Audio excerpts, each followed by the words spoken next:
This comes from MIT Technology Review. AI was supposed to make police body cams better. What happened?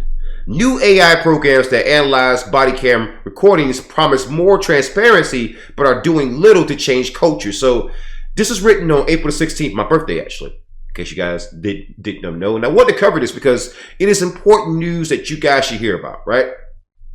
Because these AI programs, they are being used by U.S. law enforcement and on a state, local, and federal level increasingly with increasing frequency. And so you should be aware of what these AI programs are doing. On July 25th last year, in circuit court in Dane County, Wisconsin, a motion was filed to dismiss a criminal case as a result of what defense attorneys describe as, quote, institutional bad faith actions, end quote, by a local police department. The evidence was unearthed in part because of artificial intelligence. Attorney Jessa Nicholson Goitz had been preparing to defend her client against a SA charge that arose from a 2021 tender date. During pretrial motions, Nicholson Goitz's co-counsel noticed discrepancies around how the lead police investigator was discussing and documenting his use of a body camera, which department policy required him to wear at all times. Nicholson Goitz asked to review footage that was connected to the investigation. She said the police department delivered 40 hours of video before the trial began.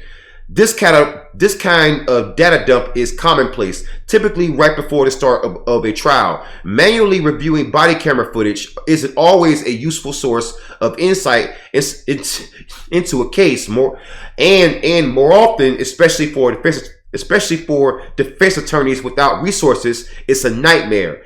Actually, watching the tapes is very time consuming, and paying to have them transcribed can add tens of thousands of dollars to tight budget. So let me go into that a little bit. So my wife, I don't want to reveal what she does into detail, but she does court transcriptions. She's a stenographer. A stenographer is someone who does the shorthand type of typing. And so she makes good money. And if you saw the kind of money that she makes from these cases, you would quickly realize how costly and time consuming court cases truly are. So imagine for a second you are a defense attorney who has a client who's being accused of some very serious crimes, and the main accusers are the police.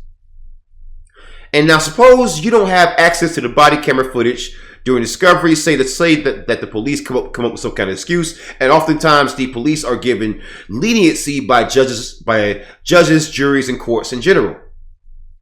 So you got to somehow go through hours of body camera footage in a very short amount of time, and then also have that transcribed, pay for that.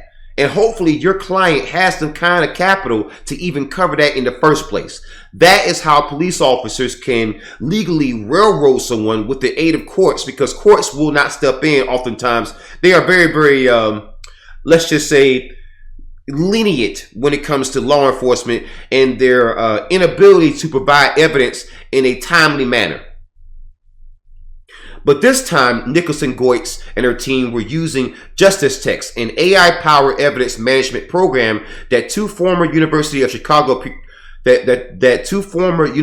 Chicago computer science students named Devshi Mehrotra and Leslie Jones Dove developed when they were outraged at the police unaliving of Laquan McDonald in their city in 2014. Justice Text analyzes the audio from body camera footage, transcribes it, and marks it up in minutes, not hours. Released in 2021, it now aids private criminal attorneys as well as public defenders in such states in states such as Texas, Massachusetts, and Kentucky. So basically, these two people develop an AI program that can quickly analyze body camera footage, that can quickly analyze all the evidence that is used against someone. So that is a big help. Shout out to them. But again, I want you to understand what you're dealing with here.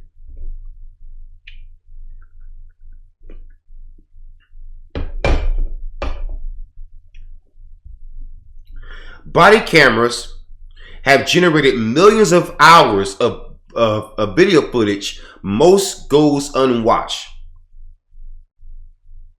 So I want you to understand, when people are saying that they're being abused by the police, how would you know that they're lying?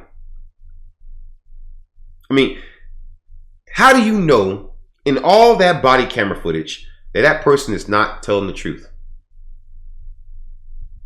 No one is entirely sure what is out there. When police departments began buying and deploying body cameras in earnest in the wake of the police unaliving of Michael Brown in Ferguson, Missouri in 2014, activists hoped it would bring about real change. That was during the Obama administration, and I can tell you for a fact, the Obama administration even provided federal funds so that police departments and sheriff's departments across the country could actually get body cameras.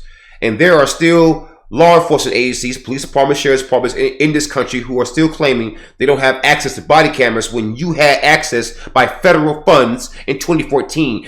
They didn't use that to get body cameras because, again, body cameras mean you are being held to account now. So they actually spent that money on other things like salaries and overtime salaries and giving people bonuses, because that was some of these law enforcement agencies in the U.S. They decided that was a better use of the funds, instead of you buying body cameras to protect yourselves from liability and also to protect the public from bad cops, which is, let's be honest, most cops these days, right? The cameras were originally hailed as, quote, supervisory force multipliers, end quote, says Seth Strawhan, a law professor at the University of South Carolina who studies the technology. Years later, despite what's become a multi-billion-dollar market for those devices, the tech is far from a panacea. Wow.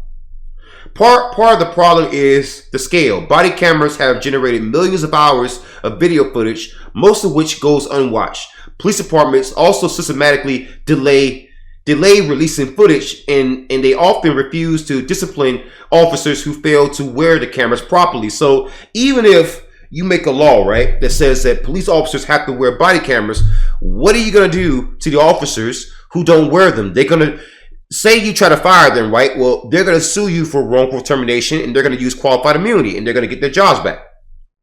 Because that's not a criminal case, that is a civil case, and qualified immunity can certainly be used in civil cases. So I want you to understand, making a law like this is almost pointless. You would have to bring in serious criminal penalties for officers who fail to wear their body cameras and they are on active patrol, and you don't wear that body camera for a certain amount of time. Is automatic felony. That means that you are out of uniform, and you are out of uniform while carrying a firearm that you are not registered to carry. And also military equipment.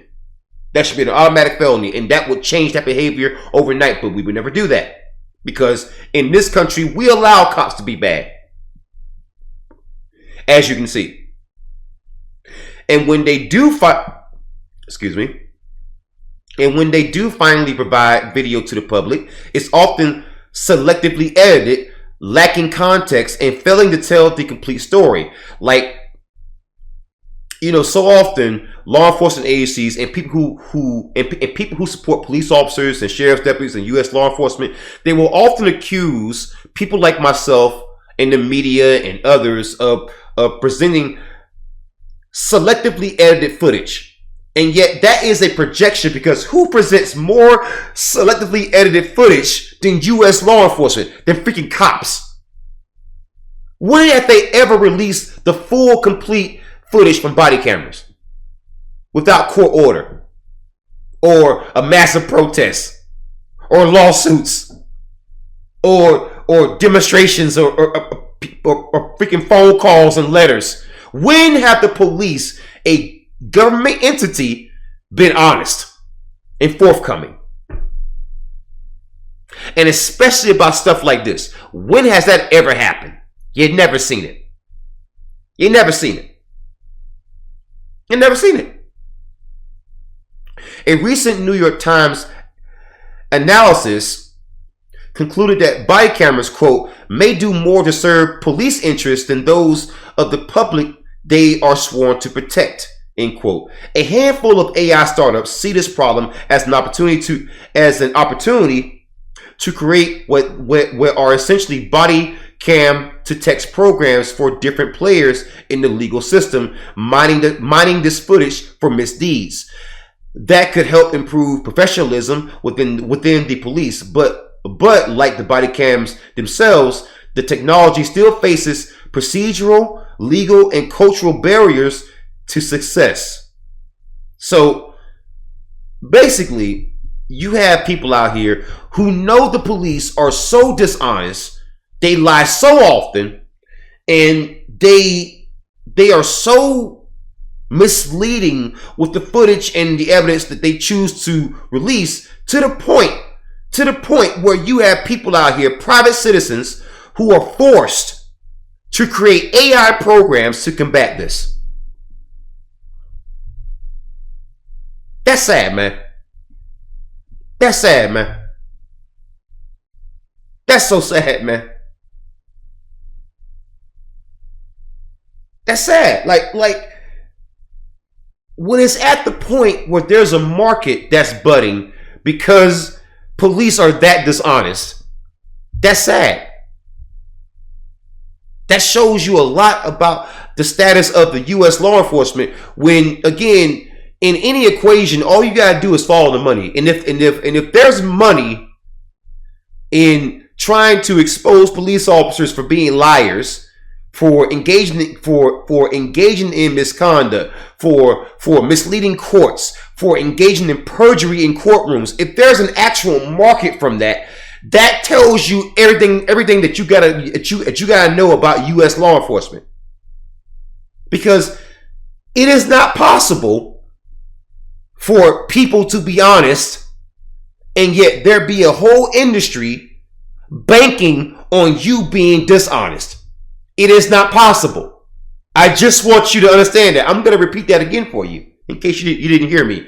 It is not possible for you to come from an honest industry or an honest profession when you have whole industries that are starting based on your profession being dishonest. It's just not possible.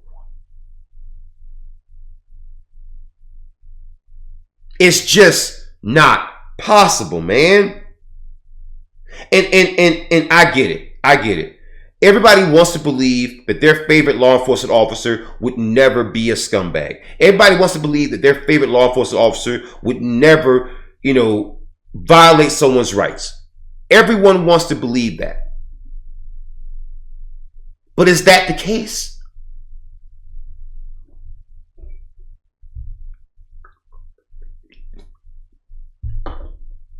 It is crazy that you got whole industries starting because cops lie that much. That's bad, yo. That's real bad.